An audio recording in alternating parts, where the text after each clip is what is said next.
sou o professor Renan Duarte e vou lecionar a disciplina de Ciências do 7º ano do Colégio Emaús. Olá, 7º ano, tudo bem?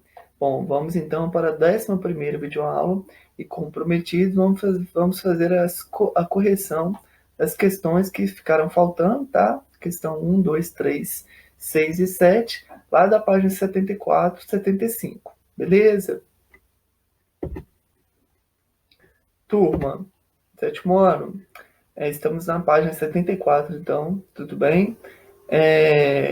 Galera, é muito conteúdo, tá? Não deixem acumular exercício, tá? Façam todos os exercícios. Está ocorrendo a correção. Se na correção ainda ficou um pouquinho vago, volte nas videoaulas, assistam as videoaulas novamente, volte na correção. Tem muito material à disposição, porque tem muito conteúdo. Então não deixe acumular, porque sei que tem muito conteúdo também na geografia, na história, na matemática, tá? Então não deixem acumular aí. Pega um pouquinho de cada dia para vocês estudarem. Não, hoje eu vou estudar 1 hora de ciências. Vou passar aqui todo o conteúdo da NIPA. Amanhã eu vou estudar matemática.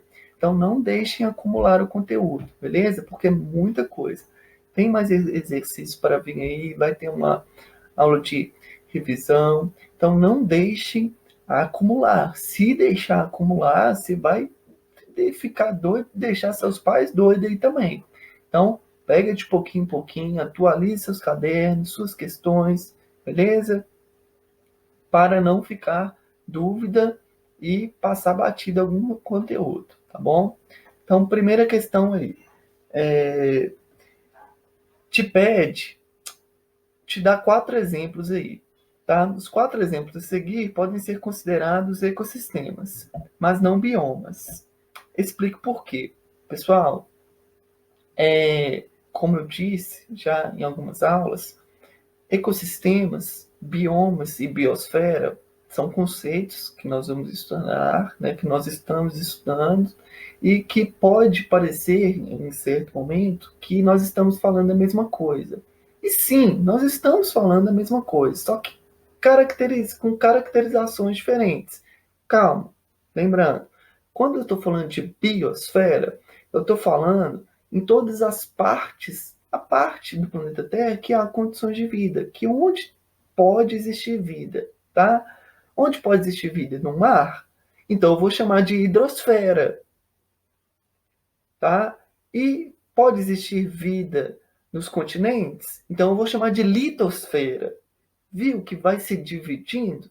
Então veja só, biosfera, onde tem seres vivos? Sim, só que também tem condições abióticas ali presentes, fatores abióticos, né?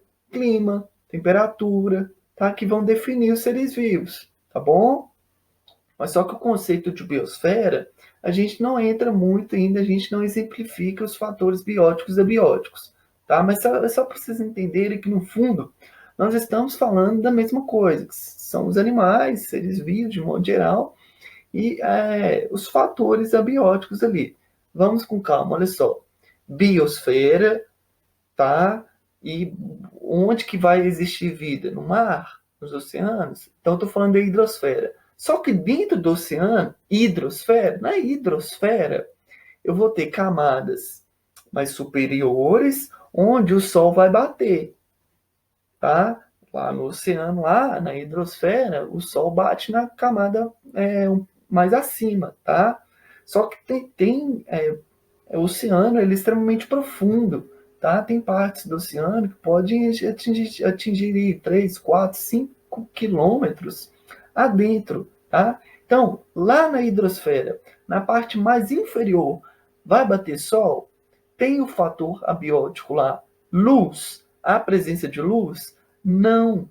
Então, formou aí ecossistemas. Temos a hidrosfera com um ecossistema na parte superior, onde há luz, tá? E lá no fundo da hidrosfera, onde não há luz, eu tenho outro ecossistema. Então, viu como que esses conceitos, eles acabam sendo a mesma coisa? No final, é só a gente entender, tá? Faça um desenho, pessoal, para uma dica, tá? Só uma dica. Faça um desenho aí, a biosfera, a hidrosfera, lá com essas camadas diferentes aí do mar, tá? E esse exemplo, tá? Biosfera, hidrosfera e o ecossistema superior, onde tem luz, e ecossistema lá no fundo do mar, onde não tem luz, tá? Ele serve também para a litosfera, tá bom? Tem, por exemplo, vamos lá, biosfera, litosfera, geleiras, tá? Os polos norte e polo sul. E os continentes ali, tá? Que estão próximos à linha do Equador, tá? Biosfera, litosfera.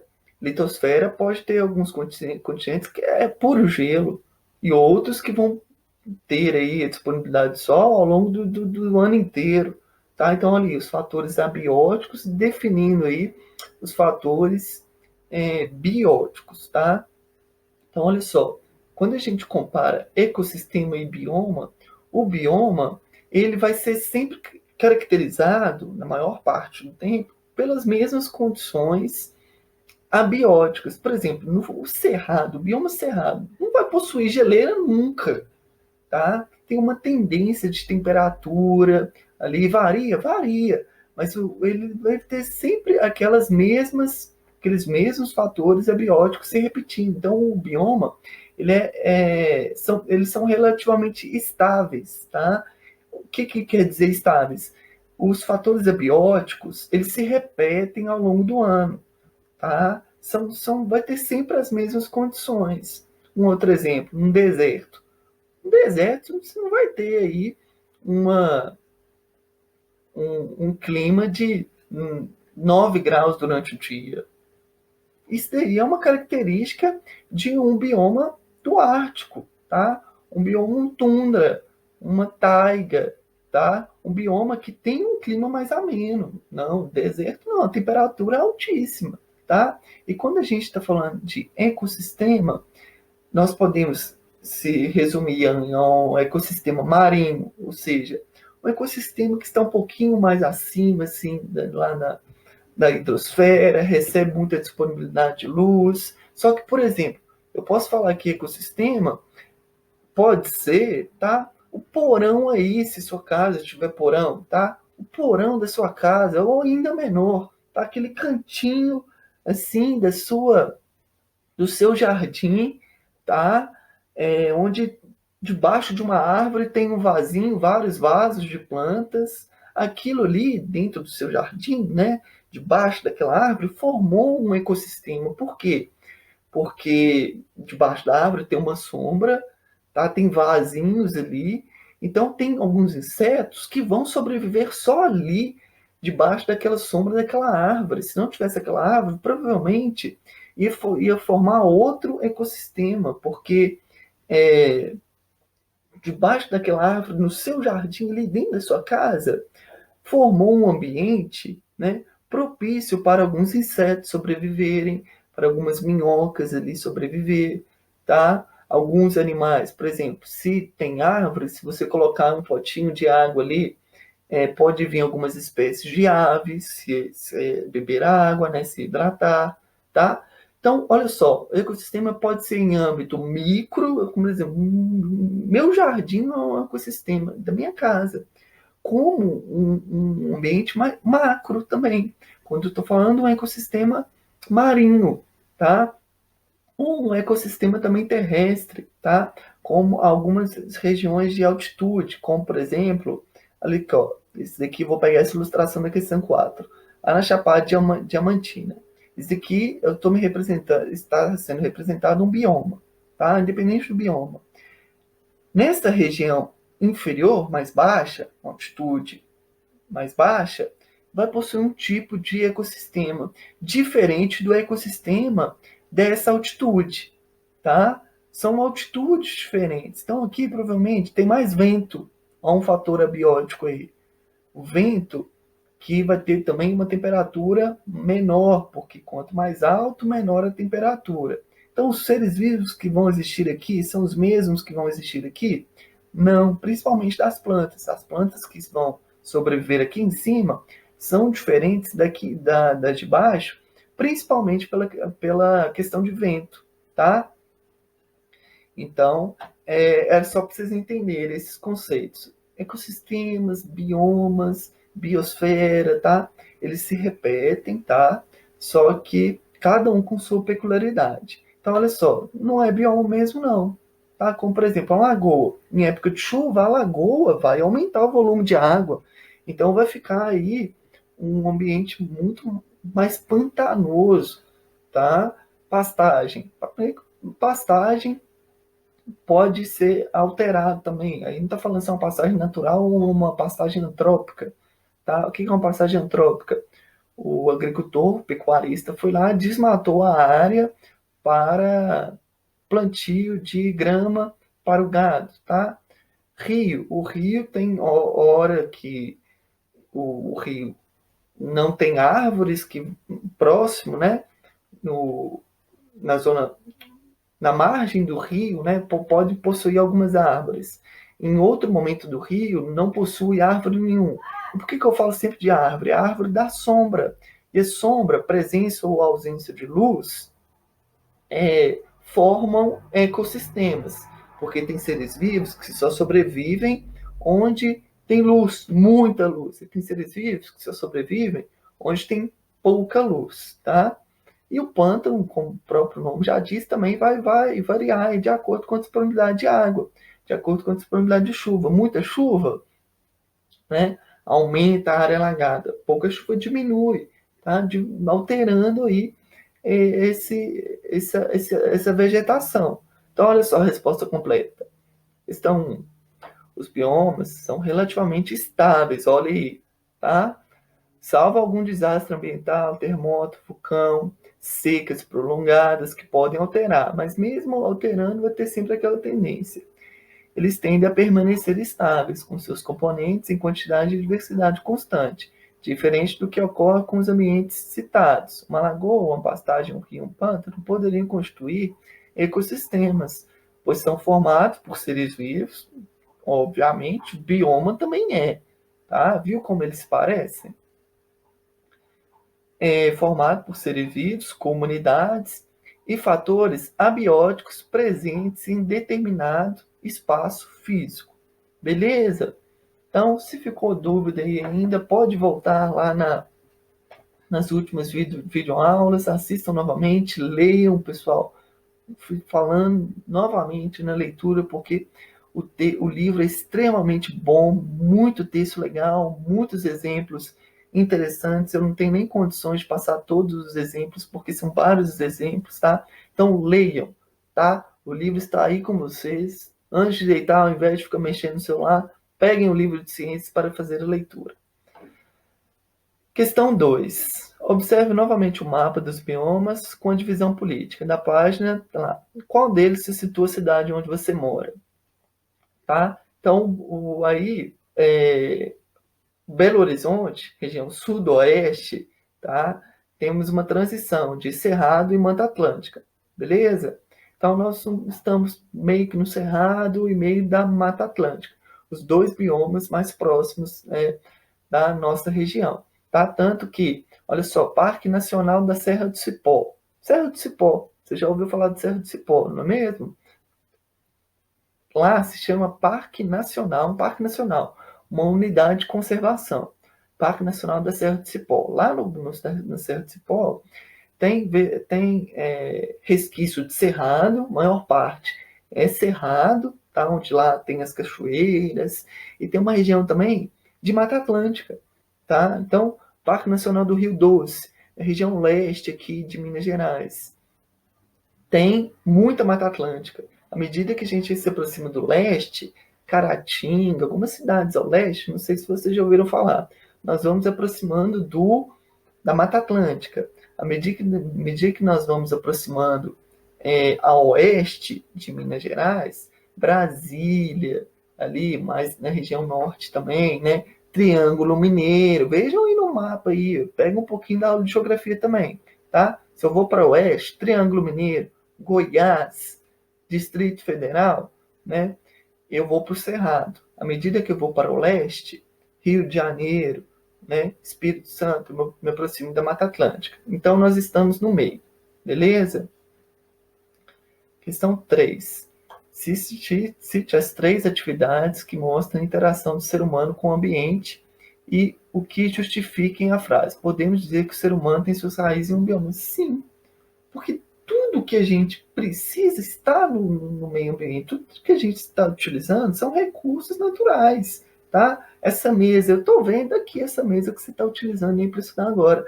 Essa mesa é de madeira, não é?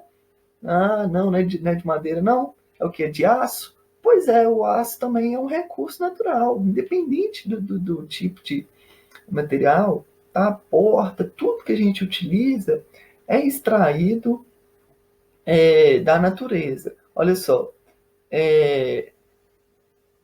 por exemplo, garrafa PET, plástico, lápis, borracha extraída do látex, né, de árvore. É lógico que eles passam por um processo, mas todos os materiais que nós utilizamos são recursos extraídos da natureza. Por isso que, sim, nós temos as raízes em um bioma, porque tudo que a gente utiliza está presente nos biomas, não só nos biomas, mas aí olha só, em toda a biosfera, beleza?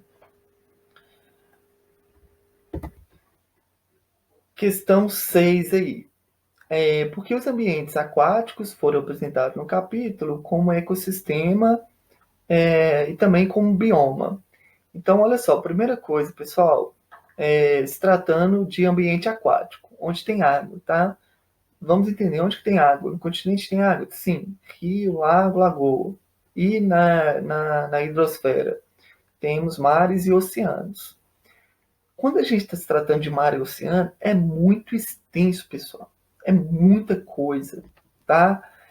Tanto que, não sei se vocês lembram, mas há alguns anos, né, teve um acidente aéreo que lá na Ásia, que um avião com 200 pessoas a bordo, 200 e tantas pessoas a bordo, sofreu um acidente, tá? Né, no Oceano Pacífico ou Índico, e ele sumiu do radar. Imagina só, um avião, um Boeing, que carrega 200 e tantas pessoas, não é um avião pequeno, é um avião imenso. E a aviação utiliza de ferramentas extremamente tecnológicas, coisas de primeiro mundo mesmo, muita tecnologia envolvida para não perder a aeronave. Perder a aeronave, uma aeronave custa bilhões de reais, de dólares, né? É muito caro. E eles não encontraram o avião desapareceu, provavelmente caiu no oceano, né? Por algum motivo, tá? Ele caiu e desapareceu. Eles não encontraram vestígios, porque é um ambiente extremamente grande, tá? Poxa, para encontrar aquele avião, primeiro eles outros aviões e navios. Só que para chegar no ponto em que o último avião foi visto, demora para chegar de navio, tá? Então, olha só, é muito grande a extensão, tá? A gente está acostumado a ver aí o mapa mundi, né? A gente tem aquela sensação de, Oceano Pacífico, Índico ali, né? Oceano Atlântico, só que ele é extremamente amplo, pessoal. Tem regiões do Pacífico aí, do Atlântico, que foram nem conhecidas, não tem nem como chegar direito, porque para ir de avião, não tem como pousar, né? Para você chegar rápido, você tem que ir com avião rápido. Para você pousar, não tem como, porque avião não precisa de uma pista para pousar. Se você chegar de helicóptero, deve ser caro demais, porque helicóptero consome mais combustível, né? E para você chegar de navio, você demora muito tempo também. Então é muito grande, tá? Como é muito grande, é difícil a gente definir. Por que eu estou dando esse exemplo todo? É difícil a gente delimitar o oceano como um bioma só, tá? Porque como que eu ia delimitar? Bioma o quê? Bioma a gente nem sabe, né? Nem sabe, eles estão, pesquisadores e cientistas estão descrevendo aí espécies ainda encontradas em algumas partes dos oceanos, nem tem conhecimento, né? Da imensidão. Então, como que eu poderia mensurar, eu falar que aquilo ali é um bioma? Então, eles mantêm ainda em ecossistema, tá? Aquele parte, tá, da hidrosfera superior, eu chamo aí de um ecossistema marinho, onde vai ter muita mais disponibilidade de luz. Aquele lá embaixo, eu vou chamar ele de um ecossistema com pouca disponibilidade de luz, tá? Porque não vai luz solar lá. Então, nesse ponto, eu chamo de ecossistemas. Só que, e os lagos, lagoas e rios? Tem o Rio São Francisco, que nasce aonde? Lá na Serra da Canastra. Serra da Canastra é o quê? Cerrado. Entendeu? Então, dá para a gente definir ambientes aquáticos dependendo de onde eu estou se tratando, tá? De oceano, mar, não. Bioma não vai dar certo, tá? Só que rios, lagos, lagoas vão estar presentes nos continentes, tá? Onde eu consigo caracterizar aí um bioma, beleza? Então, a resposta completa. Os biomas aquáticos de água doce são considerados ecossistemas dentro de biomas. Os oceanos, devido à sua grande extensão, podem ser considerados biomas costeiros, marinhos, e neles existem ecossistemas. Então, para não delimitar bioma cerrado, Mata Atlântica, Caatinga, continente, eu tenho, olha só, no Brasil, eu possuo vários biomas, 6 biomas, lembram? Só que como não consigo mensurar isso na hidrosfera, o que eles fazem? Devido à sua grande extensão, chamamos de biomas costeiros marinhos. Beleza? Bioma costeiro marinho, tá? E como a gente aprendeu, nele a gente vai destrinchar aí os ecossistemas, tá bom? Questão 7. Por que o desenvolvimento sustentável é uma forma inteligente do ser humano interagir com o ambiente? Pessoal, eu não cheguei a comentar com vocês sobre o desenvolvimento sustentável, a gente vai falar ao longo dos nossos estudos, mas é um conceito extremamente importante. Ele surgiu aí há alguns anos para tentar diminuir os impactos ambientais, por isso que chamamos de desenvolvimento sustentável, ou seja, aquilo que sustenta. O que a gente faz hoje? Consome, joga fora, consome, joga fora, consome, joga fora. Compra Coca-Cola, Guaraná, ketchup, pega e joga fora. Ah, Renan, eu estou jogando no lixo, tem algum problema? Não, você está fazendo certinho. Tem que descartar na lixeira mesmo. Só que na lixeira, vai para onde? Vai para um aterro sanitário, um lixão. E o que vocês acham que vai acontecer algum dia?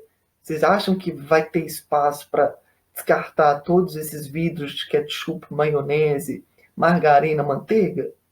Os lixões, né, são áreas extremamente grandes que cabem, né, suportam. Mas e daqui 10 anos? Onde que a gente vai colocar esses produtos? Surge, então, o desenvolvimento sustentável, tá? Resposta completa, olha só. De acordo com o propósito do desenvolvimento sustentável, o que é retirado do ambiente deve retornar a ele em sua maior parte, já que há perda de energia para o meio ambiente. Desse modo, a natureza conseguiria se recuperar e preservar a maior parte dos seus recursos para as futuras gerações. É tentar manter o nosso padrão de vida sem gerar grandes impactos no meio ambiente, tá bom? Como, por exemplo, vou dar só um exemplo, que a gente vai voltar a falar sobre isso. Emissão de gás poluente, que a gente falou, né? Que a gente aprendeu um pouquinho. Emissão de gás poluente. Para cada hora que eu fico andando de carro, eles fazem um cálculo e gastam lá, ó, você andou 1 hora de carro, você gerou 1 tonelada de CO2 e 1 tonelada de gás poluente da atmosfera. Você vai ter que repor isso, tá? Como que você repõe isso? Plantando a árvore. A árvore não precisa do CO2, do dióxido de carbono, né? Do monóxido, do dióxido de carbono para fazer os processos dela. Então, você utilizou 1 hora de carro. Durante essa 1 hora, você gerou aí tantas toneladas de CO2. Para compensar isso, você planta a árvore. Interessante, não é mesmo? Esse é um dos fundamentos do desenvolvimento sustentável, que a gente vai continuar aprendendo aí nas próximas aulas. Bom, pessoal, por hoje é só. Espero que tenha ficado claro. Bons estudos, um grande abraço e não se esqueçam, juntos no caminho certo.